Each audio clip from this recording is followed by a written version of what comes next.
Okay, we are now recording. All right, hello. This is the meeting of the Amherst Energy and Climate Action Committee, which was organized to help the town of Amherst meet its climate goals. Give me 1 second here. I'm actually not as ready as I thought I was. There we go. The goals and the plan for getting there are adopted from the Climate Action Adaptation and Resilience Plan, or the CARP, which was accepted by the town council in 2021. It takes 2016 as its base year and calls for a 25% reduction in carbon emissions by 2025, 50% by 2030, and carbon neutrality by 2050. So this committee has two primary functions. One is to advise the town council and recommend or propose policies that'll help us meet those goals. And the other is to do outreach and promote a just, equitable, and speedy climate response through outreach and engagement. And so that brings us to this week's agenda, which eventually we will get to talking about the Sustainability Festival, which is a big opportunity for outreach every year. And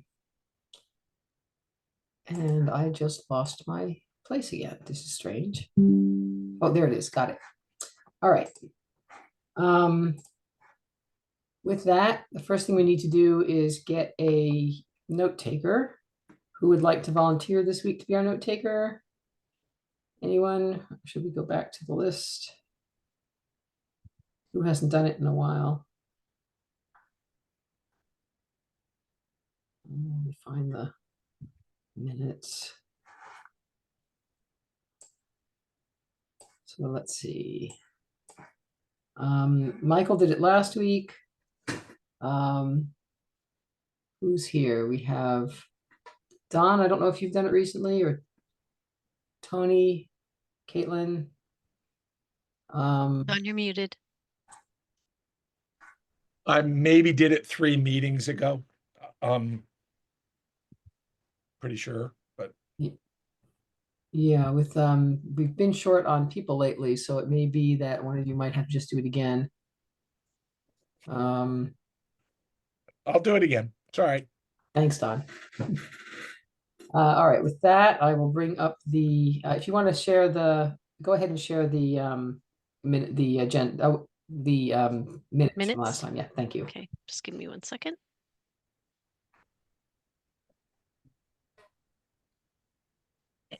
Actually, I have them right here. You want me to just do it? Sure. I don't know why, because I had them up. Minutes, share. Okay, there we go. Can you all see that okay? Yes. That's up here. This was just who was there. If you see any mistakes, say something. I think these were short and sweet minutes. So I didn't see anything that I felt we needed to add, and I don't see any mistakes. So unless anyone has something to add, I'll go a little slower because since we just got this.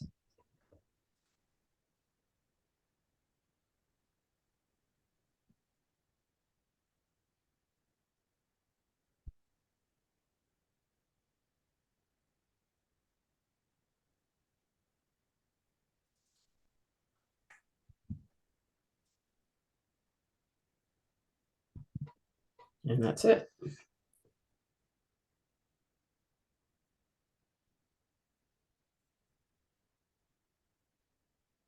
And we'll put off the op-ed submission again, I think, because Laura can't be here today. And I know she hasn't had time to work on it.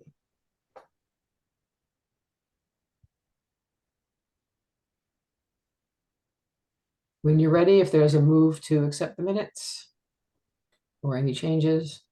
Lori, I'm just going to make a very slight change just to the vote at the beginning, because usually it's, In here. yes.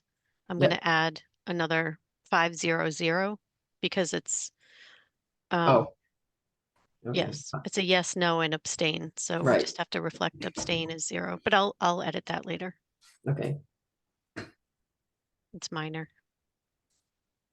With that change, do we have a move to accept? I move to accept. Thank you, Tony. Second. Yeah, I'll second.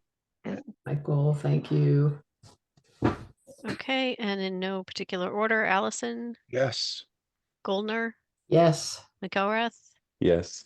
Issing, Yes. Leinung, Abstain. Davis, Yes. minutes are approved. Okay, and that brings us, let me just do this again to the first thing on the agenda, which is always public comment if we have public, which we do not right now. So we will move on to the next thing, which is the op-ed submission, which I think there's no draft yet, right? This Laura wrote to say she hadn't had time to work on it. So I think we can skip that and go right to the Elevate debrief, which is fun. Tony, you want to give us a debrief of the event? It was fun. Yeah. I think it was productive. I enjoyed the participants were really engaged, and I feel like ECAC provided a lot of knowledge that they didn't have. And afterwards, I've spoken with them a couple of times following the event. They all had really good things to say, and they all actually showed different signs of interest in getting involved. A lot of them will be coming to the sustainability fair to check out the booth as an extension of wanting to learn more. So it was good. It was great. Yeah, I was particularly impressed by Krista Harper was there, and she talked about the fact that in Holyoke, they had started to establish a database for renters using Neighbor to Neighbor, which some of us in Amherst know a little bit about. They were going to be, this was going to be down to individual units where I think the idea was that the renters come in and enter their data. There's some sort of database and you can basically log on to it, open it up and add your information. And it was similar to a housing thing that was done in Indianapolis by housing activists there. So apparently it was on pause in Holyoke because for the folks who really wanted it, either it cycled out of their positions and nobody was there to push or something like that. Is it similar to what happened with PACE? The PACE effort here, where it started out with a lot of momentum and then people changed positions. And so I think that would be really interesting to follow up on and get to know a little bit more about what they're doing and see if they complete doing it and maybe think about doing something like that here. I think Krista is planning to come to the fair on Saturday. That would be great. Yeah.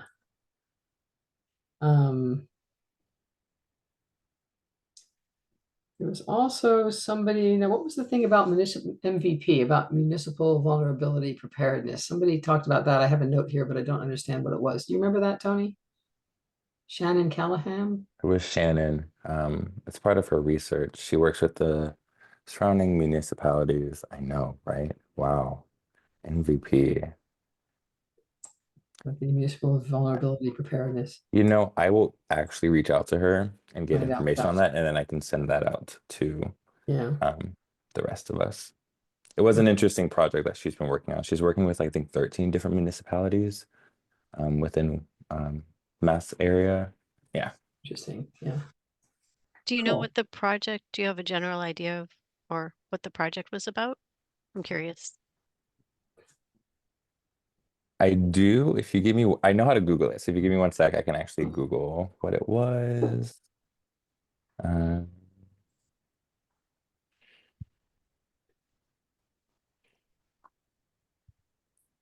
Vulnerability Preparedness Program. The Municipality Vulnerability Preparedness Grant Program provides supports for cities and towns in Massachusetts to begin the process of planning for climate change resiliency and implementing priority projects.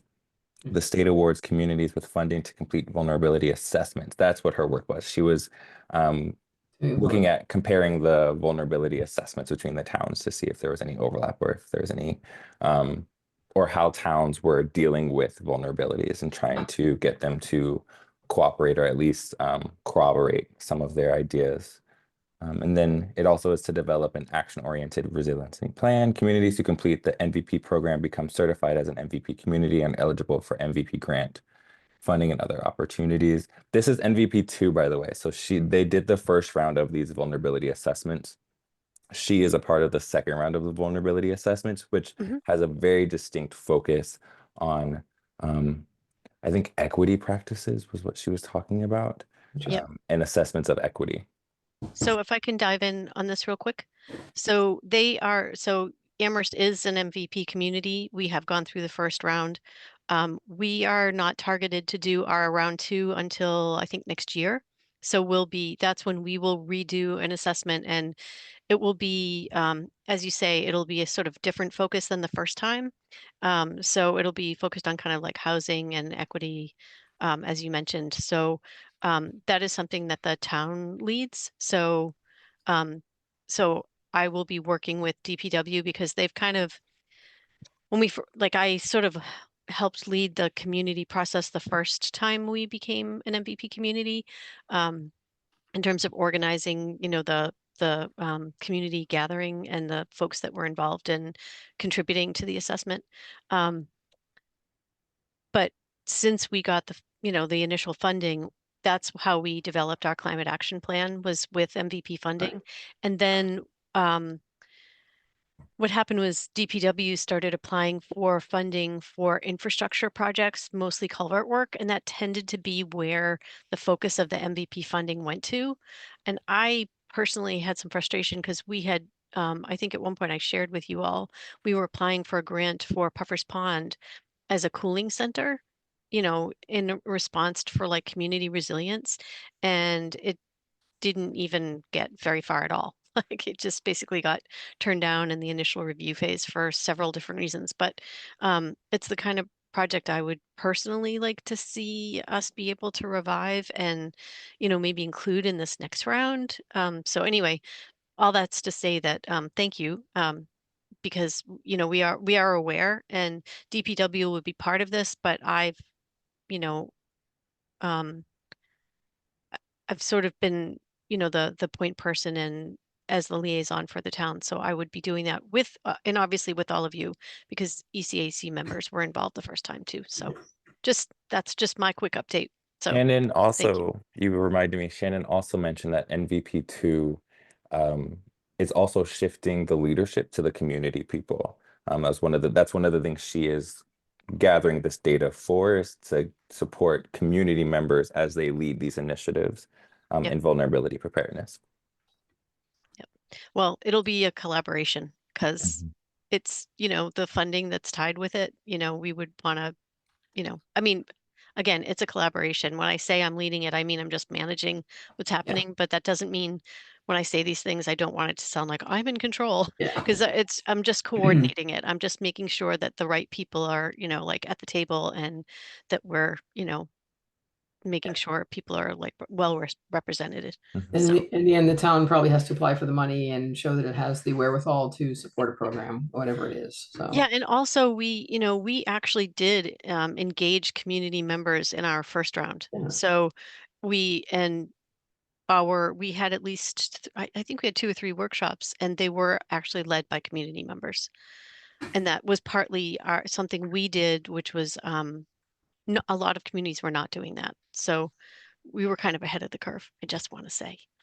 So we would do the same thing this time, I think. And it sure would be nice to have some money to figure out what the heck's going on with Puffer's Pond so that it's usable again. Yeah, I mean, we know what the issues are. There's been studies.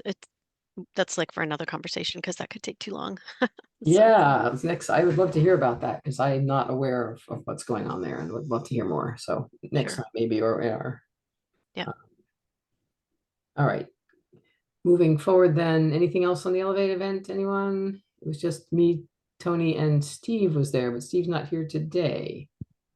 So. Okay, Sustainability Festival. I sent out an email just before the meeting with the current schedule. But Don says that he actually has to leave town at 2, so he can be there earlier in the morning. So can anyone change spots with Don? Can anyone be there from 2 to 4 to help break down the setup?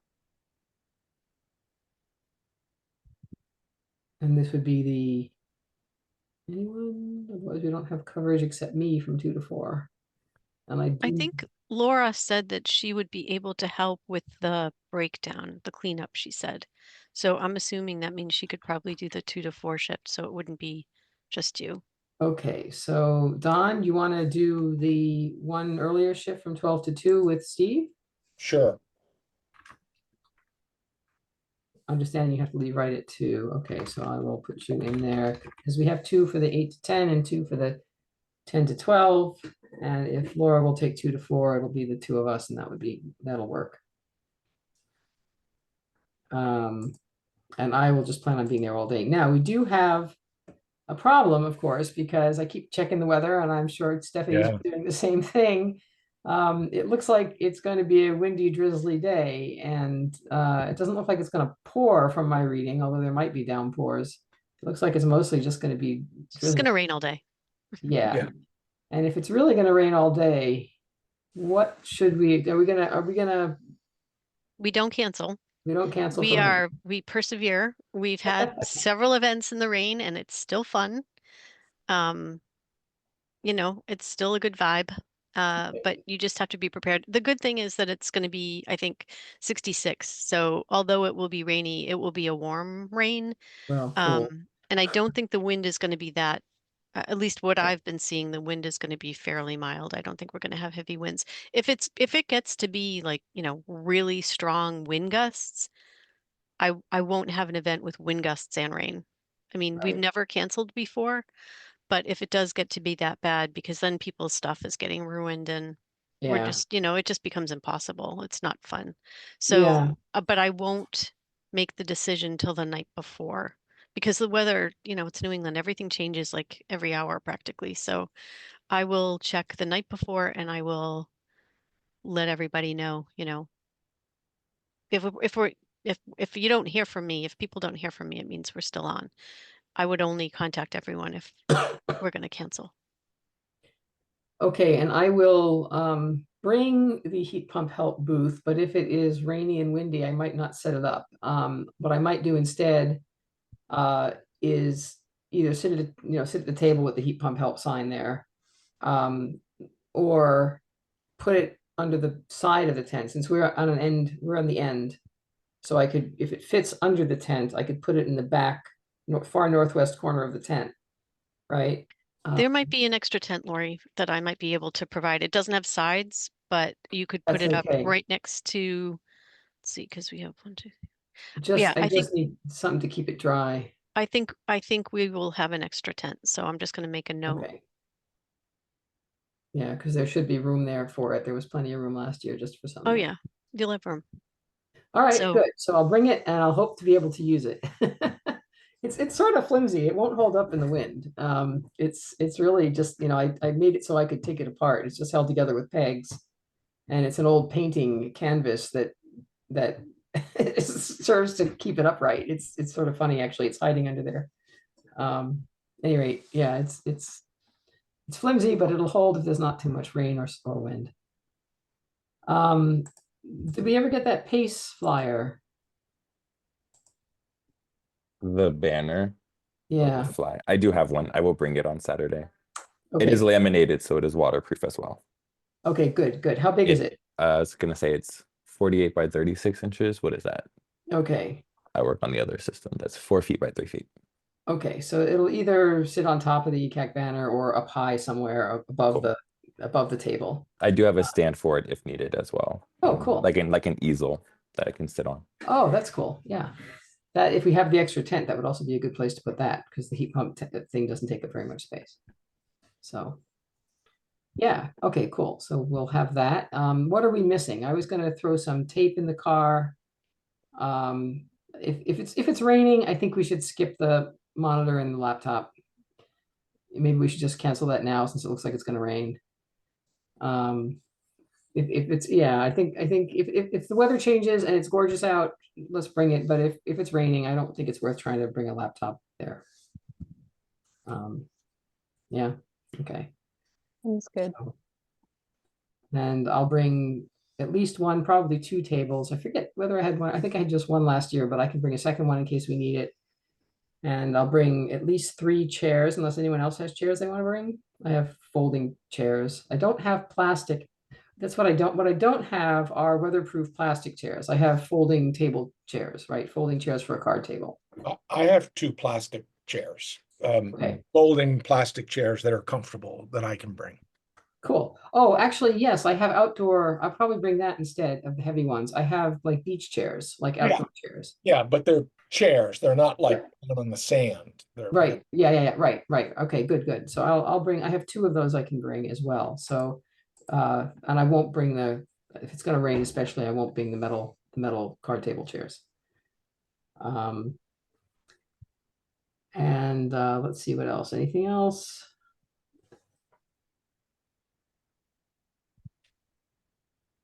I'll just try to remember to bring what I can. I'll try to bring some string. If anyone has a little extra string, I don't have good string rope to tie things, thick string or thin rope to tie stuff off with. I can bring that. I have some twine. Great, great. Okay, good. In case we need it. And I have all sorts of tape I can bring. All right. I think that's it. We're just gonna wait for the weather and see what happens. Just warm. Well, My not too experience- warm. Not too warm, but my experience is when it's in the 60s and raining in Amherst, there can still be a chill in the air.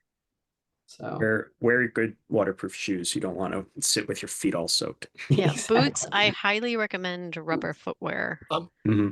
I'm the optimist. It only says 70% chance of rain, so. Oh, it went down. 10%. Laurie and I are like, I- woohoo, I it went just down looked- 10%. I just looked. It's going the right way. It's going the right way. This is the time of the year where the rain only intensifies from the forecast, in my experience.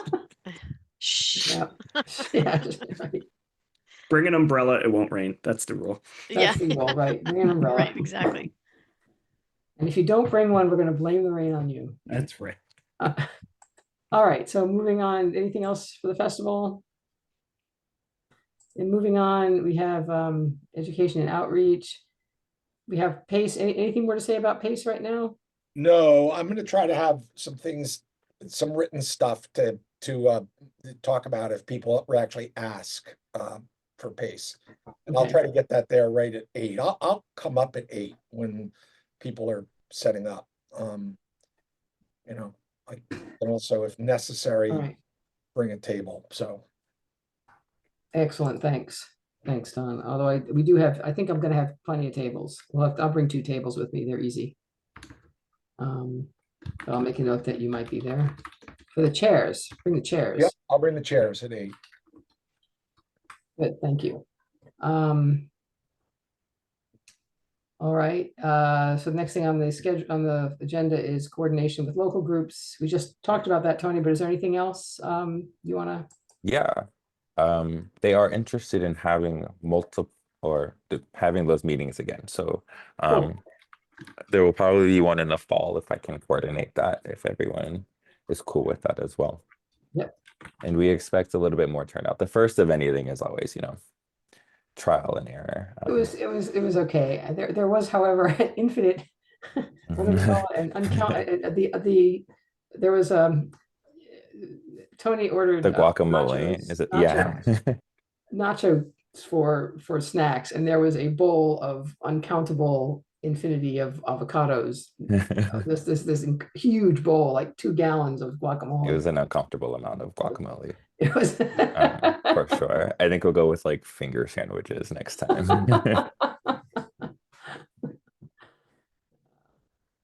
So, all right. So next time, finger sandwiches.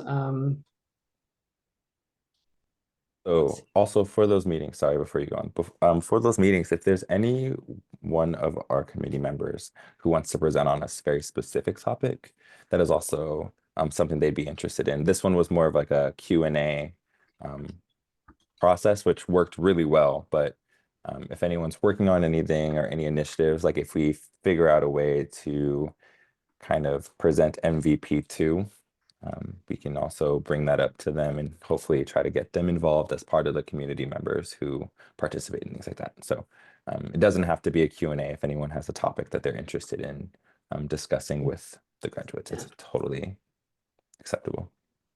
Something to talk about.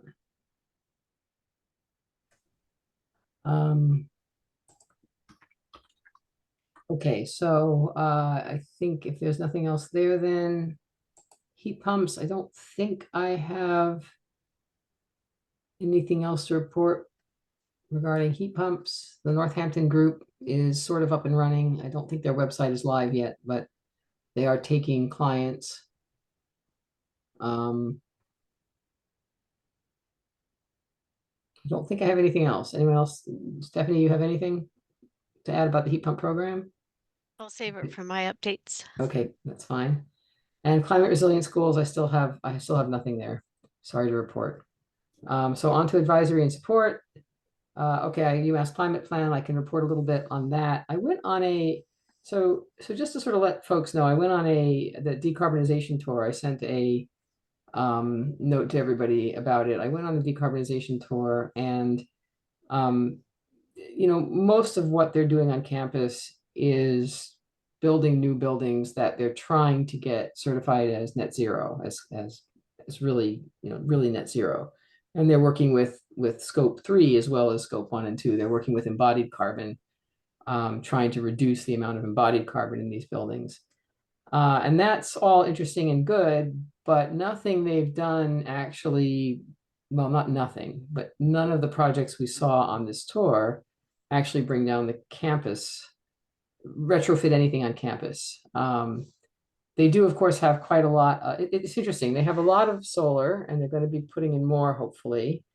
But the solar is mostly installed by a third party, and they buy back the energy at a real discount for 30 years or something like that, which means they don't get the energy credit. They don't get the decarbonization credit that goes with the solar. They sell the RECs, in other words. So that doesn't show up in their decarbonization plan. It's not a huge amount, but it does show up in how much it offsets the energy they use from the grid. So I just thought that was an interesting aside. They really are struggling with, the more I'm on this decarbonization committee as well, the more I see what's going on. They're struggling with funding. It is a big project, but I still think they could be doing more than they're doing. So I'm going to keep pushing for that. I won't go into any more detail, but it's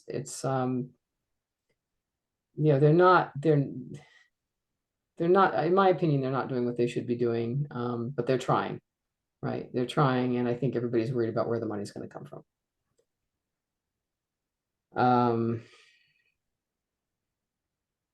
All right, so draft solar bylaw. I don't have anything more to say unless there are questions on the climate plan. The UMass climate plan. It's such a big part of, it's a much bigger carbon source than I think all the rest of Amherst is my guess. They have a power plant, for goodness sake. So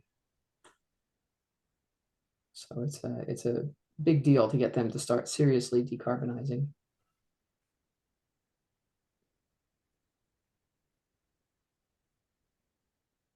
Draft solar bylaws. Steve's not here. I can just let you know, though, that the meeting is tomorrow from 3 to 5. Do you know if Steve is going to be there? I have no idea. The CRC meeting- I think his children are on school vacation week, or it's school vacation week for their Right. family. So I think they're away. You know what's on the agenda that we might want to be there for? It's the solar bylaw is one of the main, I think it's the first thing that will be discussed, but it's just continuing to edit as they have been. Okay, just line by line. I haven't been at the CRC meetings, but I understand they're just going through it line by line, trying to. Yes. Yeah. Correct. All right, I will contact Steve and see if he's going to be there. And if not, if I can, I will try to be there. I'm not sure I can. I think I have appointments tomorrow afternoon I have to be at.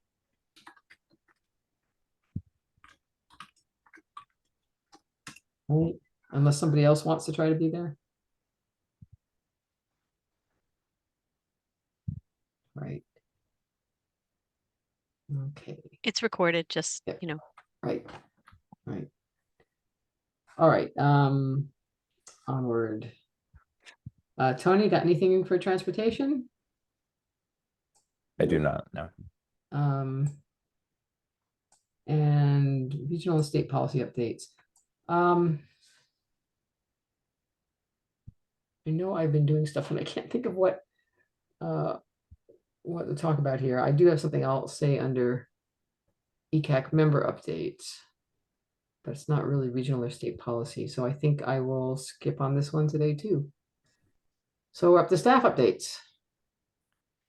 I'll just give a really quick one. I had a meeting with CET the other day for an update on what's going on with the heat pump program. And let's see. I think they had 3 manual J's scheduled for the other day, and 2 are scheduled for May. They had 5 households who have done weatherization work. 3 manual J's have already been completed. 1 is in design review and 1 manual J needs to be scheduled. So all in all, there are roughly 15 households that are in the pipeline somehow. Excellent. So remember, our goal was 30 for the 30. program. So that's good. And these are all complete retrofits. So, you know, moving to 100% electric heat pump versus any fossil fuels, because there were some homes interested in doing partials and were asking about funding, and we talked about it, and I was like, you know, the goal here is to really get people entirely off fossil fuels. So those 15 households are all folks that are looking to completely get off fossil fuel. So, which is exciting. I'm really excited, and they will be at the Sustainability Festival. They will have a booth space there. We did talk about, and I don't know what the follow-up has been, but they're interested in tabling at the farmers market through the summer. Oh, yeah. So I think, you know, but that's not always easy to do. So anyway, I connected Marina with the farmers market manager. So hopefully they will coordinate. And even if they can only do 3 events, you know, that will be, you know, that'll be at least some kind of a presence over the summer, which would be great. It sounds And like they're still looking for more people then, they need to well, get more. always, yeah. I mean, the idea is Yeah. to get as many people as we can into the pipeline. So, I mean, the goal is 30 households, but you know, we want to keep the momentum going. So, and then we do have that event scheduled. We have another information scheduled for September 9th, which will be similar to what we did before, which is an online Zoom meeting and general information session. So it'll pretty much be what was already presented last time, but again, it just gives people the opportunity to ask questions directly. So That's fantastic. So I think this is a request to everyone on ECAC, you know, reach out to your communities again, let them know this program is there, see if there's anybody who's interested in joining it. I sent a note to my neighborhood group a long time ago and got immediately back a couple of people interested. I'm going to do that again, see if anyone else has joined the club, interested in doing this, or has had a boiler blow up or something like that since since the last time I wrote. and one update I want to give to Lori is that the Mass Save 3-year plan is still not completely finalized. So there's still some question around the incentives that are being offered to low income folks, but it still looks like the idea is like for low income folks to get like 100% funded. So the installs will be 100% funded. So they won't necessarily need the incentive funding that we are providing, but we've just been in communication about that. So CET still serves a role in providing information, and they're still doing all the support, like the basically tech support, if you want to call it that. The coaching.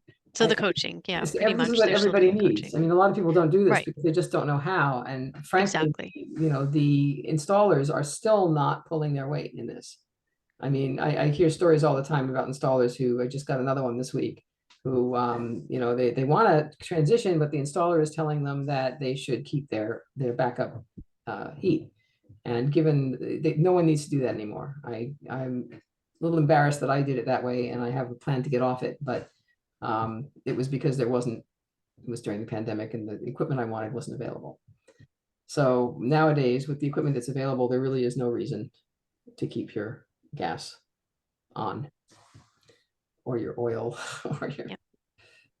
so yeah, right. And especially with gas prices doing what they're doing. They're expected to do. Is there a difference in incentives for keeping versus not keeping? Like, are you Yes. penalized if you keep your backup? If you, okay, now this was the last 3-year plan. I don't know how this might change, but what they have been doing is if you turn off the gas, and I do mean turn it off now, it has to be gone. You can't, you know, have it there to reconnect. Then there's a $10,000 incentive. You can get a $10,000 rebate. If you do it a little at a time, as I've been doing, it's something like $12.50 per ton. I don't know if that's changed. It's a little over 1,000, you know, per ton of heat that you put in. So Good to know. Yeah, so up to that maximum, I think it wouldn't go over, there's some maximum you can't exceed, probably the 10,000. So for some larger houses, it might not matter, but turning the $10,000 incentive is a nice thing to have. It's most people only need about 3 tons of heat in their house, 3 or 4. So.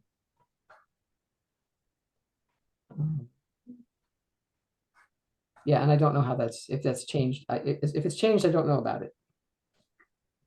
So. And just to be clear, the incentive I was referring to a moment ago is specifically the Amherst. town's incentive, Amherst's incentive. Additional.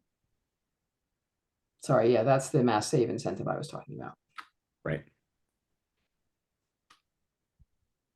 Yeah, so whether or not folks are eligible for the incentive or are going to transition 100%, they still need input from an energy coach, from somebody who knows what they're doing, because otherwise, like I say, the installers are not, they're not doing it. They're not doing what they need to do to make sure people make good decisions. Anything else, Stephanie? No, I think hopefully by the next meeting I'll have an update. I have some information that was embargoed that I can't really share during a public session, so I Okay. will hopefully be able to do it the next meeting. Good news.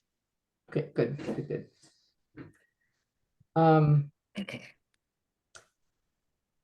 All right, so there's a couple things I wanted to mention in the way of updates, but first, does anyone else have any updates? All right, so one thing, I got an email from a gentleman who I believe probably works for a company that either leases or sells or somehow provides electric garbage trucks. And he was reaching out to me as the chair of ECAC to see if there was any interest in Amherst for leasing electric or buying electric garbage trucks. I'm not sure which. And I tried to explain to him that in Amherst, the trash pickup is all done privately, right? We contract ourselves, or we bring it to the dump, we bring it to the transfer station. So there is no municipal anything involved in trash pickup as far as I know.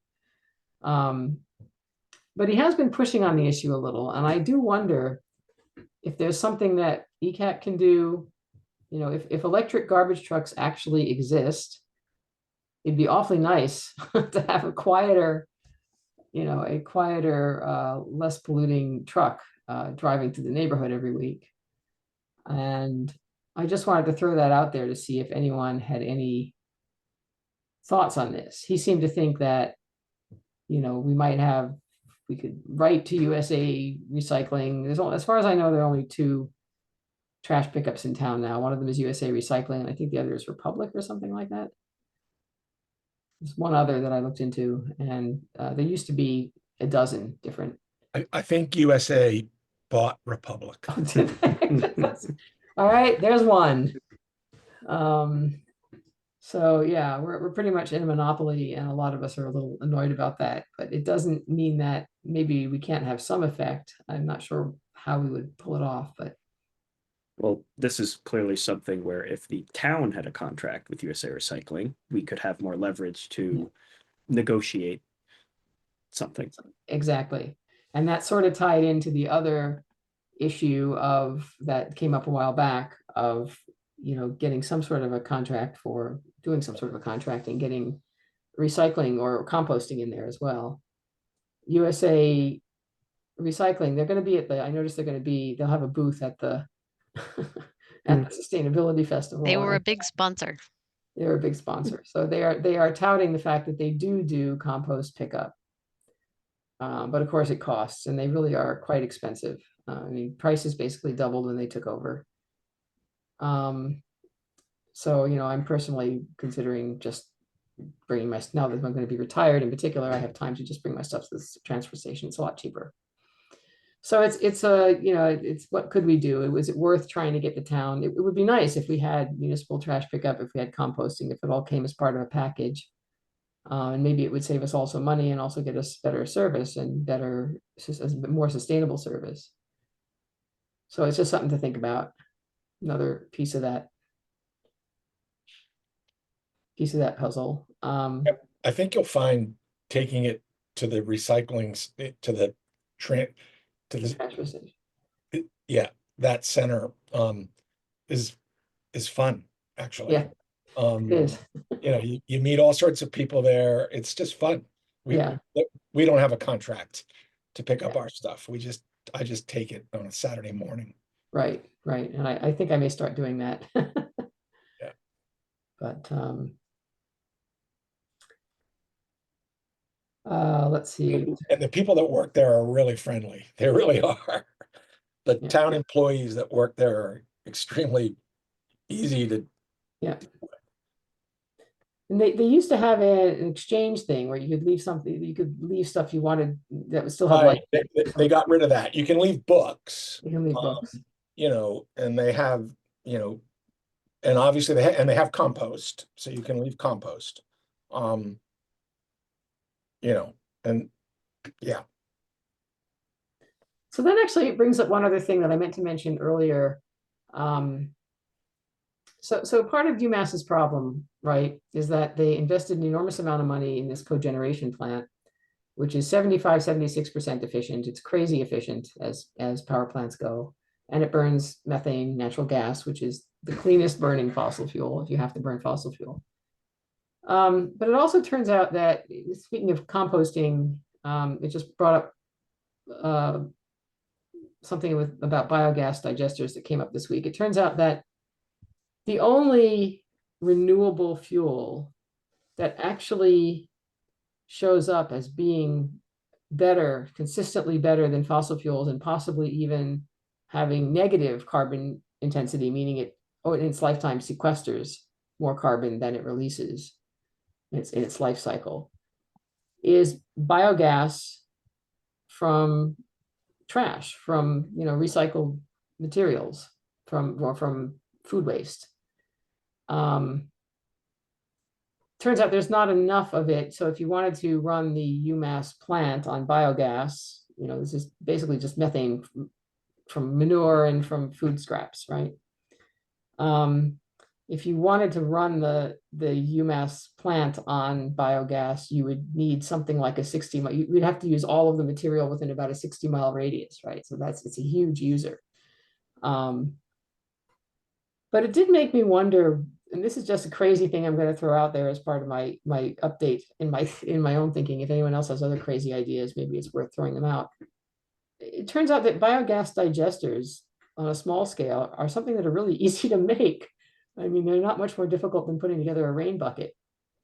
And instead of composting your food scraps, you make it into methane and then burn it, right? It made me wonder why that isn't more widespread. Maybe it's a crazy idea. Maybe it's nobody wants a big bladder of methane hanging out in their backyard. Isn't that just a cow? It's basically a spherical approximation of a cow. Right. A bag full of methane.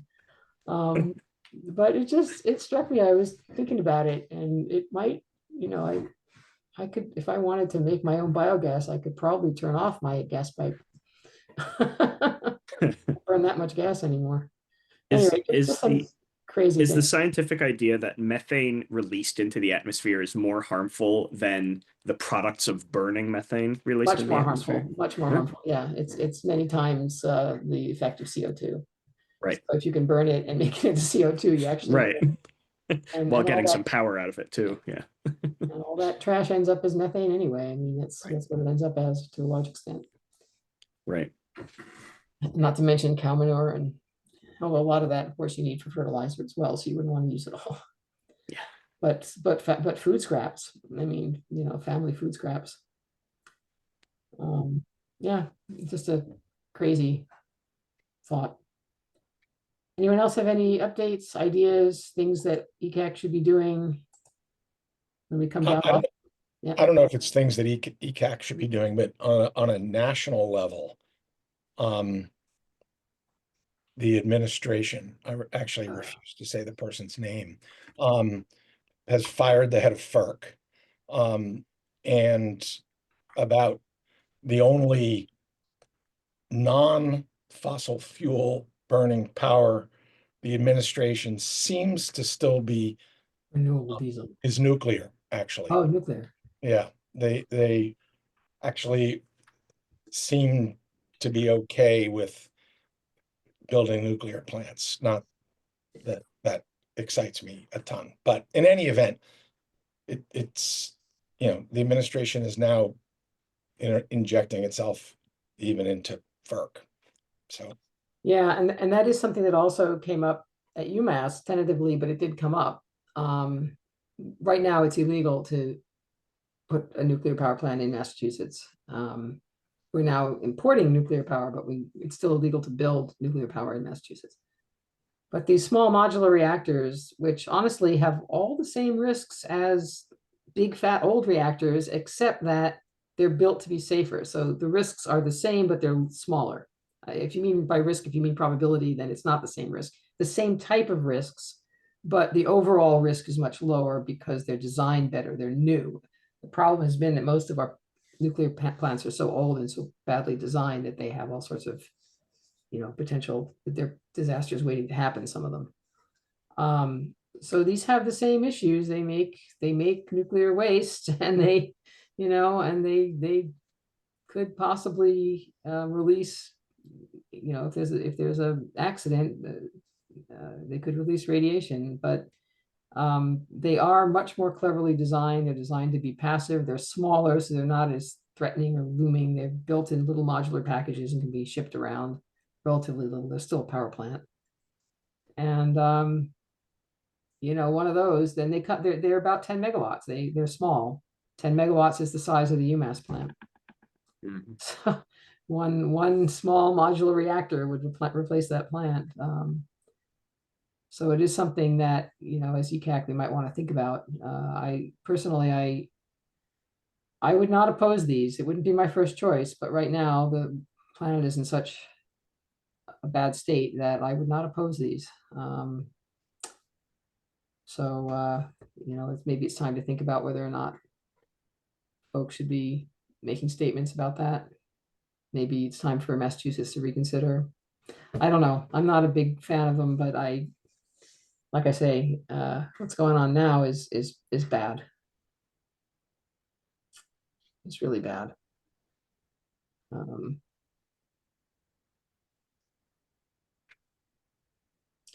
So they're less expensive. You know, it's funny, they're less expensive mostly because a lot of the risk mitigation that you have to do on the older plants doesn't need to be done.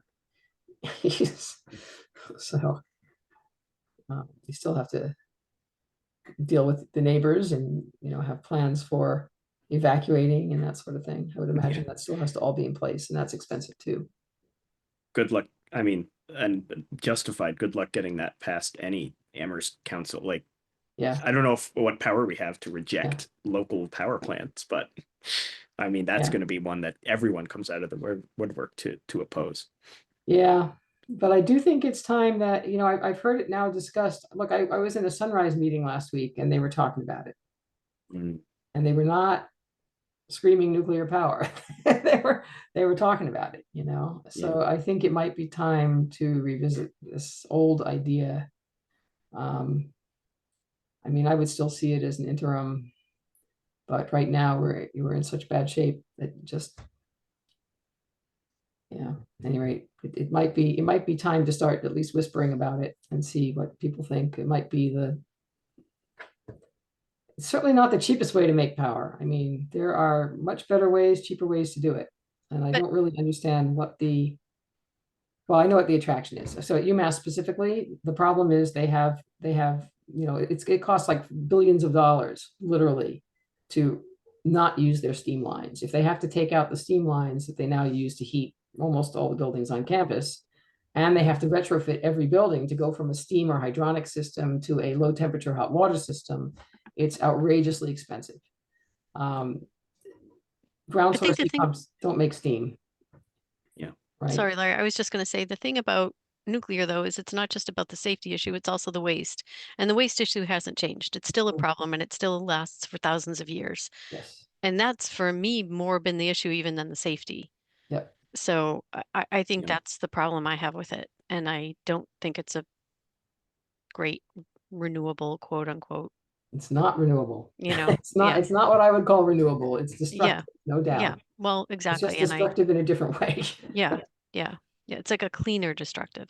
So- So, It's a non-carbon emitting destructive or almost Yeah. non-carbon emitting destructive.